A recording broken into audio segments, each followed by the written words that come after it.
Here to help us analyze how these protests could affect the upcoming election is Republican strategist Joseph Pinion, the founder of Pinion Enterprise. So, Joseph, when we look at this from a campaign standpoint, I know that a lot of people will say that Joe Biden hasn't directly called to defund the police, although he has gotten pretty close. He said that he wants to reallocate funds to different departments. How do you think that this strategy plays into the progressives who are calling to defund the police and the message that Biden will be trying to make to independent voters? Look, I think the reality is, I think I've said before, my grandfather taught me at a young age, show me your friends and I'll tell you who you are. And so Joe Biden has made friends with a lot of people who are calling for the defunding of police, who are calling for this type of ideological approach to the history of racial inequality in this country.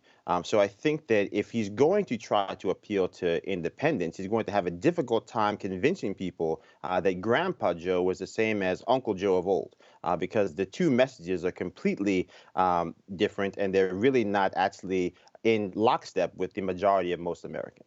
And I feel like that speaks to the echo chamber that a lot of people are currently in. For example, a lot of people turn on the news looking for a solidification of what they already believe. And I think that this is something, too, where Joe Biden will say at times that he does want to defund the police in order to appease the progressive wing of the party. And then he'll say something along the lines of, I have 40 years of a strong record of supporting police. So maybe the independent voters hear that as well. Do you think that is something that maybe that campaign is trying to do, kind of play both sides without kind of alienating the other? Well, look, I think that the unfortunate reality is that I think the media allows Joe Biden to be who he needs to be to whoever happens to be watching him at that particular point in time.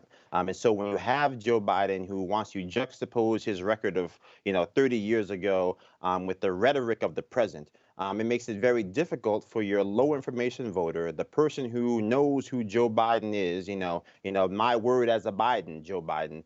It makes it difficult for them to understand who this person standing before them is. And so I think if we're talking about what the strategy should be on the right for President Trump and the Republican base, it should be to say that, you have revealed yourselves to us all. That you, again, have revealed yourself to be someone who will kowtow to the needs of an AOC. You have revealed yourself to be somebody who may be a nice person at heart, but surely is long in the tooth and past his prime. Those are the messages that I think the Republican Party should be focused on, that Joe Biden does not have a plan to bring America out of a COVID-19 economy, because the only experience he has dealing with the economy was as co-pilot in the slowest recovery in the history of the modern world, with Barack Obama coming out of the backside of a Great Recession. You bring up an interesting point about the media. In fact, Attorney General Bill Barr just said that the media has a blackout on violent nature of the unrest in many of these cities, meaning that they're not covering a lot of the violent portions of these protests that we are seeing, whether it be Portland, New York, Chicago, whatever it may be. Do you think that the media is doing a job in facilitating these false narratives, as you were mentioning? And do you think that the Republican Party is doing an effective job at painting the other side of this picture, that being that there is some violent unrest taking place in these cities? Well, look, you don't have to be, a social scientist to understand math and dollars. There have been millions upon millions of dollars in damages done to NYPD property. There's been millions of dollars in property damages done to businesses all across New York City and places like Chicago and places like Minneapolis, all across this country. The insurance companies will tell you that the amount of actual damages that have been done, that they're going to have to actually pay out for. There is a person at the end of all of those zeros, at the end of all of those policies. And those people are hardworking Americans who simply want to be able to live their lives in peaceful harmony. So I think that message needs to get out. That reality needs to be told. And I think the media does all of us a disservice when they ignore the real consequences of the pain that has manifested itself through this violence and civil discourse.